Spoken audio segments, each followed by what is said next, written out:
Okay, so welcome back everyone. स्वागत है आपका मिश्रा इंग्लिश एकेडमी में। और आज का जो सीरीज है हमारा, उसमें क्लास 12th आर्ट्स की पढ़ाई जो आज से सिस्टमेटिक आप लोगों को मिलने वाला है। ठीक है, तो चलिए शुरू करते हैं। Let's get started. सबसे पहले आप लोग अपना अपना नोटबुक निकाल लीजिए, जितने भी ऑफलाइन वाले बच्चे हैं। जो भी ऑनलाइन बच्चे हैं, ठीक है, वो हमारा जो एप्लीकेशन है उस एप्लीकेशन का लिंक आपको मिल जाएगा और वहां से आप इसको डाउनलोड कर सकते हैं। फर्दर आगे की पढ़ाई वहां से कर सकते हैं और ऑफलाइन क्लास भी ज्वाइन कर सकते हैं। तो मैं हूं गौरव मिश्रा और आप देख रहे हैं आपका अपना YouTube channel Mishra English academy. और यहाँ जो बच्चे हैं आप लोगों का स्वागत है नए कोचिंग क्लास में। तो सबसे पहला जो लेसन हम लोगों का है आपके 12th आर्ट्स में, ठीक है। और ये इतिहास का पार्ट 1 पहला हिस्सा सिलेबस के बारे में हम लोग दूसरे वीडियो में डिस्कशन करेंगे। कौन कौन सा बुक है, ठीक है, कौन कौन सा लेसन है, कौन कौन से बुक आपको पढ़ने हैं, ठीक है। इतिहास के कितने बुक है, नागरिक के कितने हैं, सबका अलग अलग है। जिनका जो सब्जेक्ट होगा उसके अनुसार से हम लोग डील करेंगे। लेकिन आज हम लोग जो भी इतिहास के बच्चे हैं, लगभग सारे बच्चे इतिहास रखते हैं अपने सब्जेक्ट में, तो जो भी इतिहास के बच्चे हैं उनके लिए आज का जो क्लास है उसको हम लोग देखेंगे। देखिए, आज जो हम लोग देखने वाले हैं, हमारे पास जो चैप्टर है उस चैप्टर का नाम है ईंटे, मनके तथा अस्थिया। ईंटे का मतलब हो गया ईंट, ब्रिक्स, मनके यानी कि ये जो बिल्डिंग्स है, और ये अस्थिया यानी कि जो हड्डी मिले है वो, ठीक है। इनके बारे में हम लोग देखेंगे। चैप्टर हम लोग जिसके बारे में ईंटे, मनके और अस्थिया जिस सभ्यता के बारे में पढ़ रहे हैं डियर स्टूडेंट, उस सभ्यता का नाम है हड़प्पा सभ्यता, ठीक है।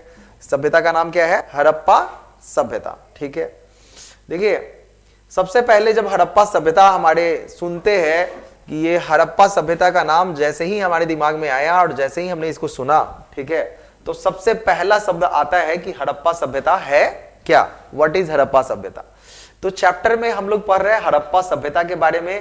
पहला लेसन ही यही है, ईंटे, मनके तथा अस्थिया। कहां के? तो हड़प्पा सभ्यता के। तो इससे पहले कि हम लोग हड़प्पा सभ्यता के ईंटे, मनके तथा अस्थिया के बारे में जाने, उससे पहले हमें यह जानना जरूरी है कि हड़प्पा सभ्यता एक्चुअली है क्या, ठीक है। तो चलिए हम लोग नेक्स्ट स्लाइड की ओर चलते हैं। तो जो हमारा नेक्स्ट स्लाइड है, सबसे पहले यही है कि हड़प्पा सभ्यता के बारे में ही यहाँ पे मेंशन किया गया है। चलिए देखते हैं कि हड़प्पा सभ्यता क्या है, ठीक है। हड़प्पा सभ्यता को सिंधु घाटी सभ्यता के नाम से भी जाना जाता है, ठीक है। हड़प्पा सभ्यता को किस नाम से जाना जाता है? सिंधु घाटी सभ्यता के नाम से भी जाना जाता है। यानी कि आप हड़प्पा सभ्यता कहिए तब या सिंधु घाटी सभ्यता कहिए तब, बात बराबर समझ में आ रहा है? यस और नो? गुड।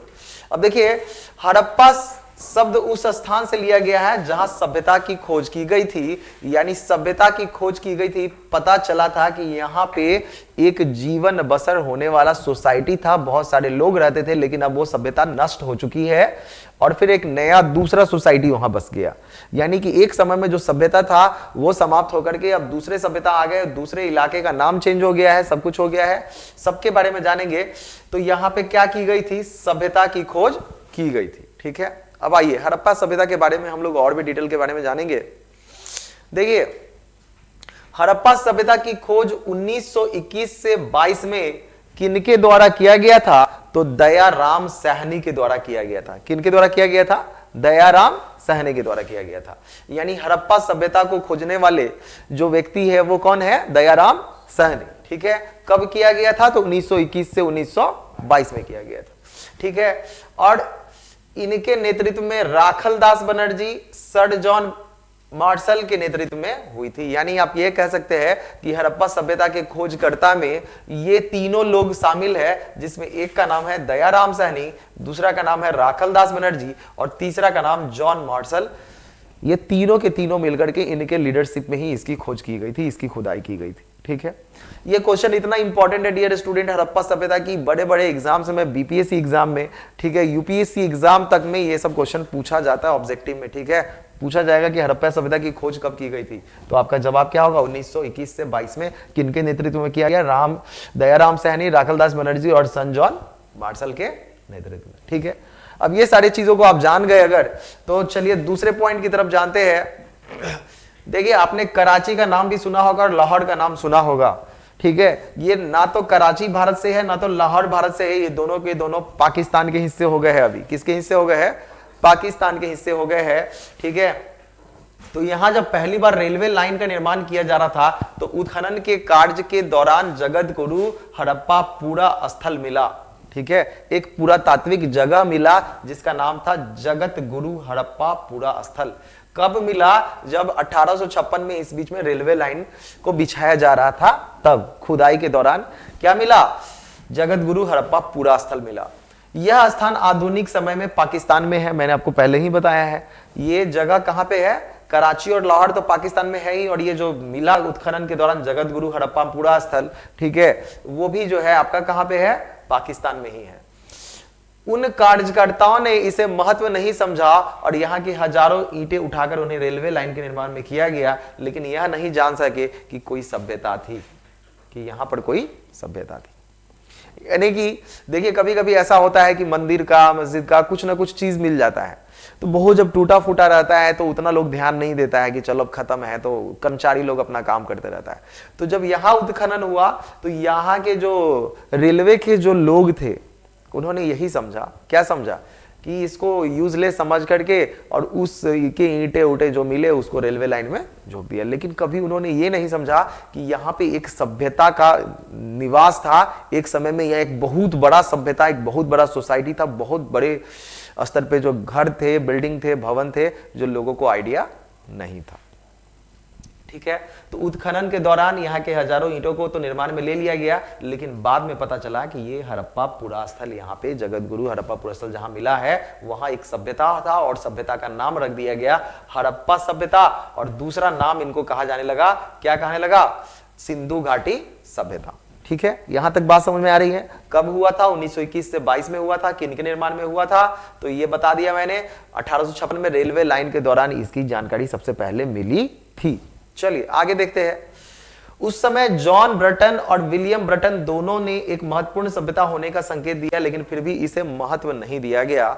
यानी कहने का मतलब यह है कि सिर्फ संकेत दिया गया, यह बात तय नहीं था कि यहां कोई सभ्यता था कि नहीं था। ठीक है, संकेत मिला, फिर उन्होंने आगे काम किया। 1920 से 21 में क्या किया गया कि मध्य रूपवत दयाराम साहनी के द्वारा पहली बार हड़प्पा का उत्खनन किया गया। तो भले ही नाम इन तीनों का है, लेकिन बाद में उत्खनन जो है दयाराम साहनी नहीं किया, तो इसीलिए बार बार जब क्वेश्चन आता है कि हड़प्पा सभ्यता की खोज किसने की, तो ज्यादा नाम इन्हीं का आता है। ऑप्शन अगर रहेगा कि हड़प्पा सभ्यता की खोज किसके द्वारा की गई या उत्खनन किसके द्वारा की गई, तो क्या हो जाएगा? दयाराम साहनी। तो चलिए, अब तक ये पता चला आपको कि हड़प्पा सभ्यता को सिंधु घाटी कहते हैं, हड़प्पा की खोज किसने की, क्यों, किस वजह से हुआ, ये सब जानकारी आपको मिला, जो कि बेसिक जरूरी जानकारी था इस चैप्टर के लिए। ठीक है, चलिए हम लोग अब नेक्स्ट स्लाइड की तरफ चलते हैं। डियर स्टूडेंट, देखिए इसको भी बांट दिया गया, हड़प्पा सभ्यता को भी बांट दिया गया। ठीक है, इसका जो आवर्तकाल है उसको बांटा गया। क्या क्या बांटा गया? 6000 ईसा पूर्व से लेकर के 1300 ईसा पूर्व, इसके बारे में भी हम लोग पढ़ेंगे। ईसा पूर्व क्या है, ये सब के बारे में भी आपको बताया जाएगा। 6000 ईसा पूर्व से 1300 ईसा पूर्व तक जो है ये कुल समय काल लगा इसमें, यानी कि हड़प्पा सभ्यता का ये है, ये क्या है, लेंथ है कि इतना से इतना समय में हड़प्पा सभ्यता रहा। जैसे कि आपको कोई कहे कि 2000 ईस्वी से लेकर 2025 ईस्वी तक, ठीक है, लेकिन इसमें क्या है कि ये एडी है। डियर स्टूडेंट, क्या है? एडी और बीसी के बारे में हम आपको पहले भी बताए थे, आज भी हम थोड़ा सा इंफॉर्मेशन देंगे, क्योंकि इतिहास पढ़ने के लिए एडी, बीसी, ईस्वी जिसको बोलते हैं और ईसा पूर्व कहते हैं, वो जानना जरूरी है। ठीक है, तो देखिए यहां पर आप क्या देखें कि जो हड़प्पा सभ्यता था उसका कुल समय अवधि कितना था डियर स्टूडेंट? 6000 ईसा पूर्व से लेकर 1300 ईसा पूर्व। ठीक है ना, ये इस समय सब था। अब आप कहोगे कि उल्टा क्यों लिखा, पहले कम, तो ये ईसा पूर्व है। ईसा पूर्व को हम लोग क्या कहते हैं? बीसी कहते हैं इंग्लिश में शॉर्ट में। ठीक है, ईसा पूर्व को क्या कहते हैं? बीसी, और ईस्वी को हम लोग कहते हैं एडी। ठीक है, तो इसमें 3 भागों में बांटा गया हड़प्पा सभ्यता को। हड़प्पा सभ्यता को कितने भागों में बांट दिया गया? 3 भागों में। पहला भाग जो हो गया 6000 ईसा पूर्व से लेकर 2600 ईसा पूर्व, 6000 ईसा पूर्व से लेकर 2600 ईसा पूर्व।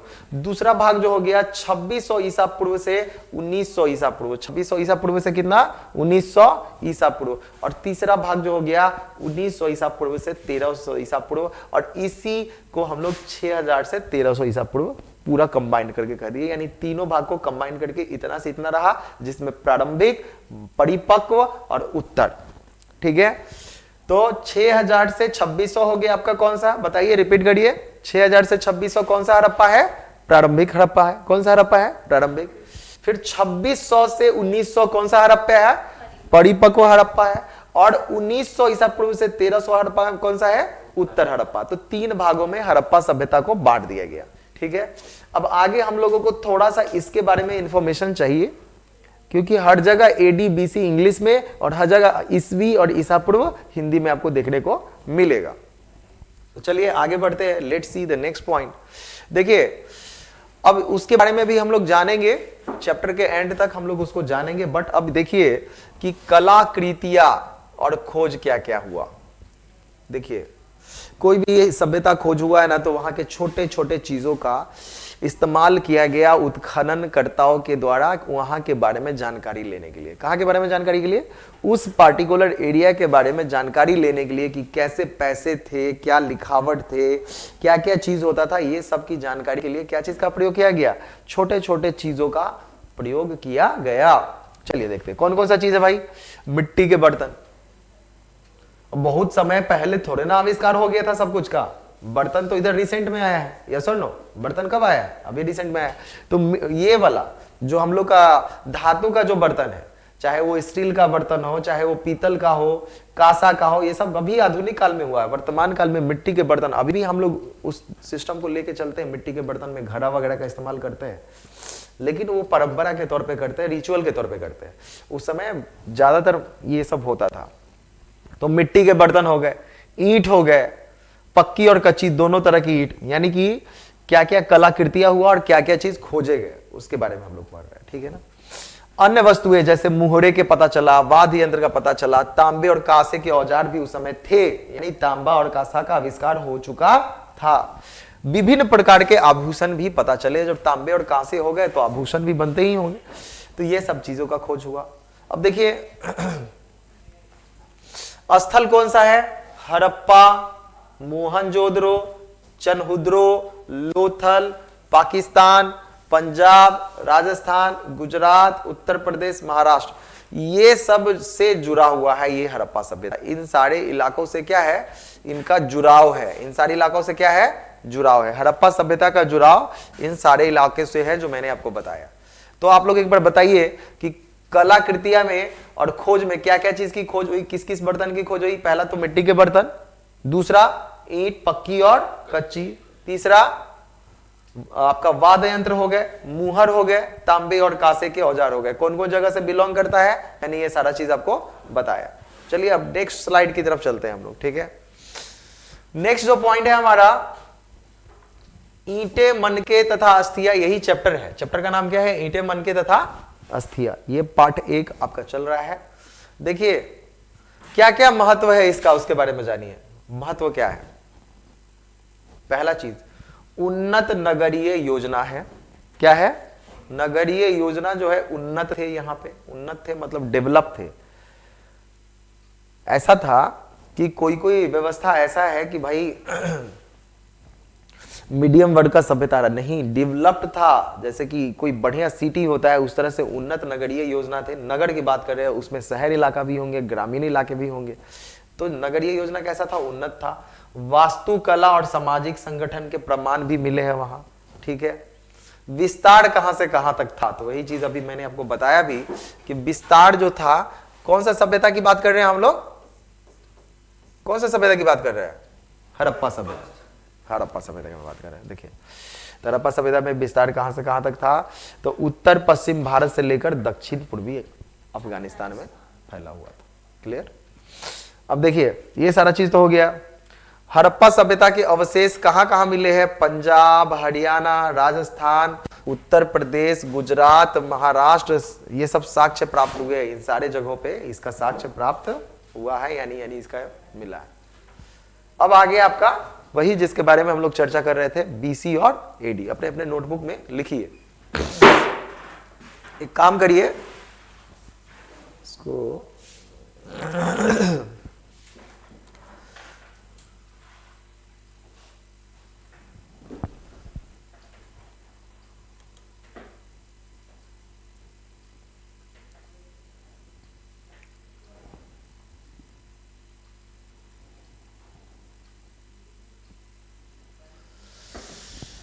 ओके, चलिए ऊपर हेडिंग दे दीजिएगा, क्या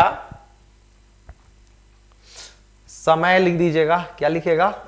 समय, टाइम। ठीक है, हेडिंग क्या दीजिएगा? समय और टाइम।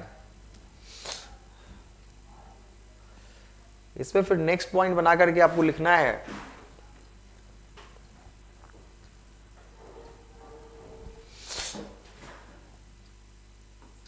ईसा मसीह के जन्म के पहले, ऐसे ईसा मसीह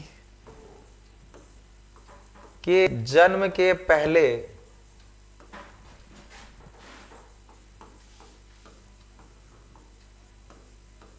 ईसा मसीह के जन्म के पहले के समय को ईसा पूर्व, ईसा मसीह के जन्म के पहले के समय को ईसा पूर्व, यानी कि बीसी,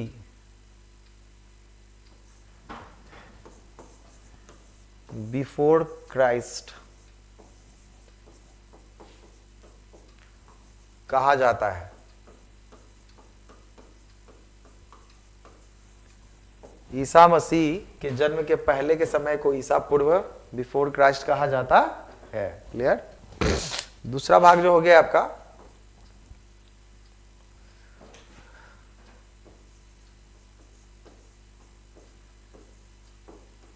ईसा मसीह के जन्म के बाद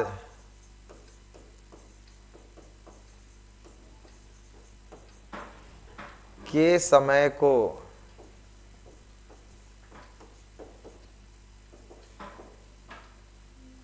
एनो डोमिनी, एनो डोमिनी अर्थात ईस्वी कहा जाता है। शॉर्ट में ईस्वी कहा जाता है।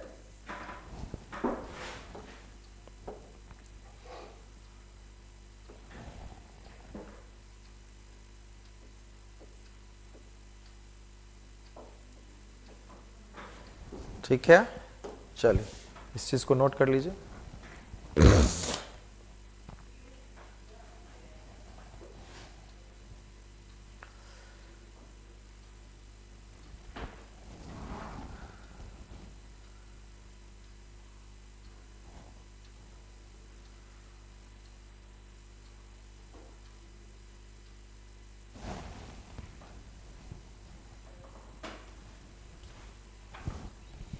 क्या कहा जाता है?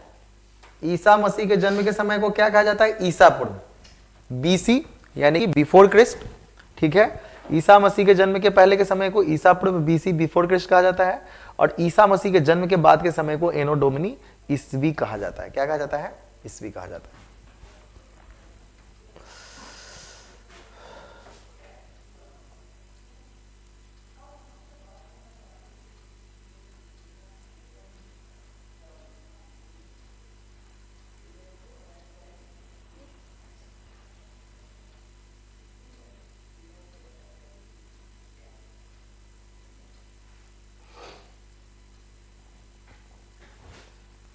चलिए,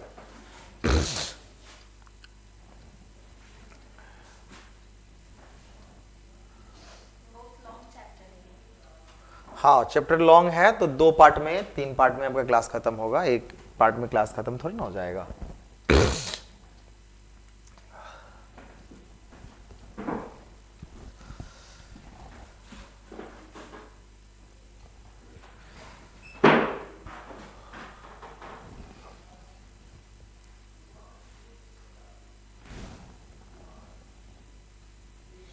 चलिए तो आपने क्या देखा, लिख लिए? चलिए बहुत अच्छा। आपने ये देखा कि बीसी हो गया बिफोर क्राइस्ट। क्या हो गया? Before Christ. ठीक है, इसका मतलब क्या हो गया? ईसा पूर्व। ईसा मतलब ईसा मसीह के जन्म के पहले का समय। ठीक है, ईसा मसीह के जन्म के समय को अगर हम 0 मान ले तो उसके बाद जो 1 2 3 ये सब जो हो गया ना, ये सब हो गया आपका एडी, या फिर आप ईसवी कह दीजिए इसको। क्या कहिए? ईसवी। इधर अगर आप जाइएगा इनके जन्म के पहले 1 2 3 ये सब अगर जाइएगा तो ये सब हो जाएगा आपका बीसी, और इसको आप क्या कह सकते हैं? ईसवी पूर्व, यानी ईसा पूर्व।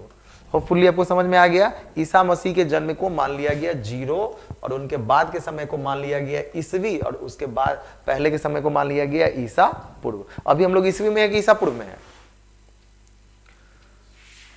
ईसवी में है। अभी हम लोग किसमें है? ईसवी में। इंग्लिश में बोले तो एडी, लेकिन एडी लिखते नहीं है। लिखना कैसे चाहिए? अभी जैसे 2025 चल रहा है ना, तो हम लोग को लिखना चाहिए एडी 2025, लेकिन हम लोग सिर्फ 2025 लिखते हैं, काम चल जाता है। लेकिन क्यों? क्योंकि अभी चल रहा है तो नहीं भी लिखेंगे तो चलेगा। लेकिन पुराना बात अगर 2025 पुराना समय में भी तो हुआ होगा, ईसा पूर्व में हुआ होगा, तो उसमें हम लोग को ईसा पूर्व या फिर इंग्लिश में बीसी लिखना पड़ेगा। नहीं लिखेंगे तो पता चलेगा कि अभी ये वाला 2025 का कहानी चल रहा है ना, इससे डाउट हो जाएगा। अब देखिए ये सब चीज अगर सीख गए हैं तो फिर से देखिए कि इस किताब में जो जो टर्म होगा, बाबू थोड़ा बाद में फोन कर लेना, ठीक है? ध्यान दो, यहाँ किताब में जो जो टर्म है वो है, एक है बीसी और दूसरा है एडी। बीसी का मतलब भी बता दिए, बिफोर क्राइस्ट, और एडी का मतलब भी क्या हो गया? एनो डोमिनी। एडी एनो डोमिनी हो गया।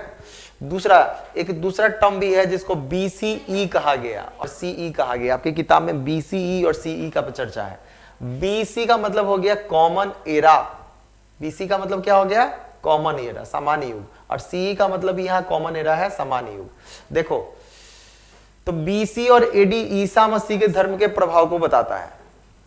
यानी कि जब ईसा मसीह जन्म लिए तो उसके बाद उनके सिस्टम के अनुसार से हम लोग बीसी और एडी प्रयोग करते हैं। और धर्म निरपेक्ष अगर देख ले कि हम लोग को ईसा मसीह के नाम को ही क्यों जोड़े भाई? ईसा मसीह के जन्म से ही हमको कोई लेना देना है? नहीं, दूसरे धर्म के लोग भी हुए हैं, तो उसमें जो है आपको क्या करेंगे? बीसीई और सीई का प्रयोग करेंगे। ठीक है, यानी कि अगर हम ईसा मसीह के जन्म के अनुसार से देखें तो बाबू, ईसा मसीह के जन्म के अनुसार से अगर देखें तो ये हो गया बीसी और एडी, और ईसा मसीह के जन्म को छोड़ करके ऐसे नॉर्मल बात करें तो हम लोग कहेंगे इसी को बीसीई और सीई कहेंगे। क्या कहेंगे? बीसीई और सीई कहेंगे। क्लियर है? बीसी और एडी अंग्रेजी में, बीसी और सीई अंग्रेजी में, दोनों इंग्लिश में ही होता है। ठीक है, हिंदी में तो आपको पता है कि क्या कहते हैं? ईसवी और ईसा पूर्व, सामान्य युग, सामान्य काल। चलिए ज्यादा कुछ इसमें नहीं सीखना था। लास्ट टाइम जो आपको मैंने बताया वो इसमें यही सीखा है कि ईसवी क्या होता है और ईसा पूर्व क्या होता है। ईसवी को ही मतलब अभी जो समय चल रहा है वो ईसवी है, और जो 0 के पहले हुआ होगा, ईसा मसीह के जन्म के पहले हुआ, वो सब हो गया ईसा पूर्व हो गया। ठीक है ना, ये सब चीज हम आपको सिखाया। ठीक है ना, ये चीज आपको बताया गया है। और अभी वाले को एडी कहते हैं और पुराने वाले समय को बीसी कहते हैं। चलिए ये सब चीज समझ में आ गया। देखो इसमें अब देखो आगे अगला पॉइंट, मोहनजोदड़ो का उत्खनन उसी का हिस्सा है। किसका हिस्सा है? हड़प्पा सभ्यता का ही हिस्सा है ये सब। ठीक ना, मोहनजोदड़ो का उत्खनन सबसे पहले हुआ, उस इलाके का हुआ उत्खनन, जो कि इसको रखा गया राखल दास बनर्जी द्वारा। किसके द्वारा? राखल दास बनर्जी द्वारा। सिंध पाकिस्तान के लड़काना जिले में सिंधु नदी के दाएं तट पर मोहनजोदड़ो का उत्खनन हुआ। सिंधु सभ्यता किसको कहते हैं जी? हड़प्पा सभ्यता को ही कहते हैं। सिंधु सभ्यता किसको कहते हैं? हड़प्पा सभ्यता को ही कहते हैं। तो ये जो है ना, सिंधु नदी के दाएं तट पर एक मोहनजोदड़ो नामक जगह का खोज हुआ। किसके द्वारा? राखल दास बनर्जी के द्वारा। किसके द्वारा? राखल दास बनर्जी के द्वारा। अब देखो, राखल दास बनर्जी द्वारा, ये तो मैंने बता दिया, यहाँ पे कृष्णा मुर्गी और बौद्ध स्तूप का उत्खनन किया गया। यहाँ पे ये सब चीज भी मिले थे, इनके भी उत्खनन मिले। बौद्ध स्तूप तो बहुत पुराना है ना भाई, बौद्ध स्तूप कब का है, बहुत पुराना समय से बौद्ध धर्म का चल रहा है प्रचार, तो इनका इस समय उनका भी मिला था। मोहनजोदड़ो का शाब्दिक अर्थ क्या है? मोहनजोदड़ो का शाब्दिक अर्थ है मृतकों का टीला, यानी कि जब खुदाई हुआ तो खाली हड्डी मिला, कंकाल मिला। क्या मिला? हड्डी और कंकाल। इसलिए मोहनजोदड़ो का मतलब भी होता है, इसलिए नाम रख दिया गया ना मोहनजोदड़ो, नाम ही रख दिया गया मोहनजोदड़ो। मृतकों का टीला, प्रेतों का टीला, सिंध का बाग कह सकते हो। हाँ, किस में? बुक में। ये सब आपके बुक का ही है, इंपॉर्टेंट पॉइंट को रखा गया है, उसमें कहानी की तरह बताया गया, उसमें भी इंपॉर्टेंट जो पॉइंट है वो सबको रखा गया है। एक भी चीज बाहर का नहीं है, ये आपको हम बता देंगे, बुक लेकर आइएगा तो कहाँ का। मोहनजोदड़ो का शाब्दिक अर्थ क्या है? मृतकों का टीला, प्रेतों का टीला, सिंध का बाग। ठीक है, अब देखिए सिंध का नगर स्थान कौन कौन सा है? ठीक है, इसमें सिंध का नगर स्थान कौन कौन सा है वो सबके बारे में पढ़ना है। तो सबसे पहले तो आप हम लोग क्या सीखे कि हड़प्पा सभ्यता में ही एक जगह था, कहां पे? सिंधु नदी के दाएं तट पर, जिसका नाम मोहनजोदड़ो रखा गया। और मोहनजोदड़ो का जो अर्थ होता है वो क्या होता है? मृतकों का टीला, मरा हुआ लोगों का ढेर, ठीक ना, प्रेतों का टीला, सिंध का बाग। तो ये तो मोहनजोदड़ो का मतलब हम लोग समझे 1922 में यहां खुदाई हुआ। भाई आप वैशाली में रहते हो, वैशाली में खुदाई हुआ है, आपको पता है, इसका भी इतिहास आपको पढ़ने को मिलेगा। वहां पे जो है ना, एक वहां पे ऑडिटोरियम है, वहां पे आप जाओगे तो वहां पे आपको सब लिखा होगा, कब क्या पता चला, क्या खोज किया गया, ये सब के बारे में आपको जानकारी मिलेगी। तो चलिए, मोहनजोदड़ो का उत्खनन कब हुआ, किसके नेतृत्व में हुआ, क्या मतलब है, ये चीज तो हम लोग समझ गए, कोई दिक्कत नहीं। अब चलिए आगे आइए, इसमें देखिए नई सभ्यता की खोज। 1922 के बाद एक नया चीज पता चला 1924 में। कौन है? सर जॉन मॉर्सल ने भारतीय पुरातात्विक सर्वेक्षण के डायरेक्टर जनरल के रूप में नई सभ्यता की खोज की घोषणा की। ठीक है, जिसका नाम क्या दिया गया? सिंधु सभ्यता। और सिंधु सभ्यता का ही क्या है नाम? हड़प्पा सभ्यता। ठीक है, और लंदन वीकली पत्रिका में प्रकाशित किया। ठीक है, हड़प्पा सभ्यता को सिंधु घाटी सभ्यता क्यों कहा जाता है? क्योंकि ये कहां मिला था? सिंधु नदी के दाएं पर मिला था, सिंधु नदी के दाएं पर मिला था, इसलिए इसको सिंधु सभ्यता भी कहा जाता है। कहने के लिए तो कह देंगे कि हड़प्पा सभ्यता को सिंधु घाटी सभ्यता कहते हैं, लेकिन क्यों कहते हैं? क्योंकि ये सिंधु नदी के तट पर मिला था और इसलिए खोज हुई थी, इसलिए इसको हड़प्पा सभ्यता को सिंधु घाटी सभ्यता भी कहा जाता है। देख लीजिए, सिंधु नदी घाटी के आसपास था। किसके आसपास था? सिंधु नदी घाटी के आसपास था।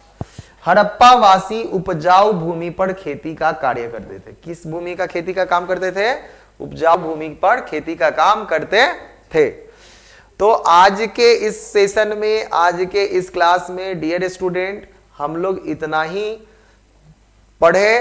ठीक है, बात रहा कि आप लोगों को यहां नोट करना है कि पीडीएफ चाहिए, जल्दी से बताइए। नोट करना है तो 1 बाय 1 अपना नोट कर लीजिए शांति से बैठ के। कल से आपको पढ़ाना और लिखाना दोनों साथ साथ होगा। ठीक है, ताकि आपको बोर्ड भी महसूस नहीं होगा, नहीं तो हम पढ़ाते जाएंगे, आपको लिखने का मौका नहीं मिलेगा, तब बोर हो जाएंगे। ठीक है, तो आपको जो जो पॉइंट इसमें इंपॉर्टेंट लग रहा है आप उसको नोट कर लीजिए, बाद बाकी आपको पीडीएफ मिल जाएगा। ठीक है, जो जो पॉइंट अच्छा अच्छा लग रहा है उसको नोट कर लीजिए।